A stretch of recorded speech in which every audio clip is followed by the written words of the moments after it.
Legenda Bengawan Solo. Pada zaman dahulu ketika tanah Jawa masih berupa hutan rimba yang dipenuhi kabut tebal, dan kerajaan-kerajaan besar berdiri dengan megahnya, hiduplah seorang perempuan bernama Dewi Saroh. Ia tinggal di sebuah desa kecil di lereng bukit, jauh dari hiruk-pikuk istana. Hidupnya sederhana, hanya ditemani seorang anak laki-laki yang sangat ia cintai, bernama Anjas Moro. Anjas Moro tumbuh menjadi pemuda rupawan, berbudi pekerti luhur dan gemar menolong siapa saja. Kehadirannya ibarat cahaya bagi masyarakat desa. Banyak orang menyebut, wajahnya memancarkan sinar yang membuat orang tentram. Namun justru sinar itulah yang menimbulkan iri dari penghuni alam gaib di sekitar hutan dan bukit. Pada suatu malam, langit desa mendadak muram. Angin bertiup kencang, pohon-pohon bergoyang, dan suara gamelan gaib terdengar samar dari hutan. Orang-orang tua berkata, itu pertanda penguasa alam halus sedang murka. Malam itu Anjas Moro bermimpi. Ia melihat sosok raksasa berwajah hitam legam dengan mata menyala bagai bara. Sosok itu berbisik dengan suara menggelegar, "Wahai Anjas Moro, cahaya dalam dirimu mengganggu keseimbangan dunia kami. Umurmu hanya tinggal sehelai rambut. Bersiaplah, besok rohmu akan kembali pada asalnya." Keesokan harinya tubuh Anjas Moro demam tinggi. Wajahnya pucat, matanya sayu, dan seluruh badannya lemah. Dewi Saroh berlari ke segala penjuru, meminta pertolongan tabib dan dukun desa. Bahkan ia mendatangi seorang resi tua di puncak gunung. Sang resi berkata, "Nak Anjas Moro telah ditakdirkan roh-roh gaib menuntutnya.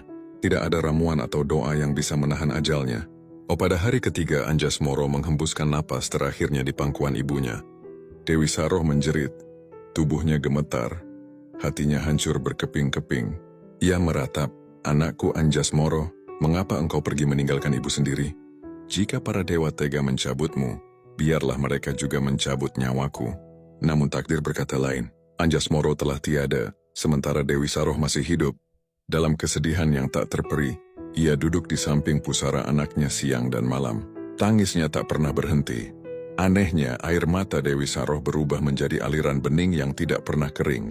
Dari tetesan kecil, tanah di sekitarnya menjadi basah, lalu muncullah mata air.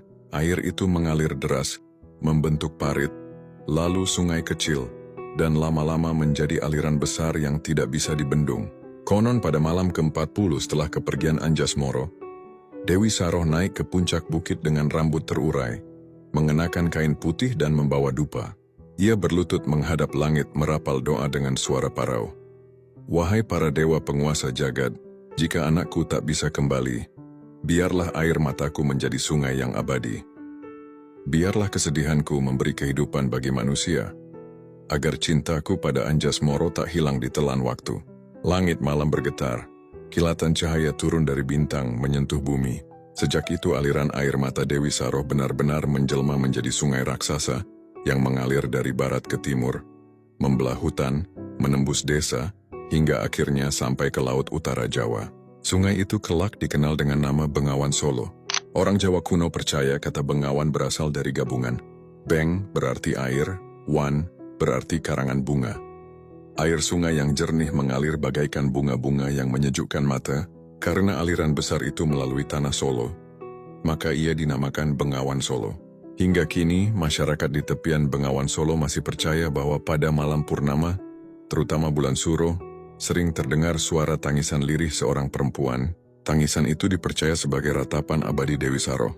Ada yang bilang siapapun yang mendengar tangisan itu akan mendapatkan firasat besar, bisa berupa keberuntungan besar atau justru kesialan, tergantung pada kejernihan hati pendengarnya.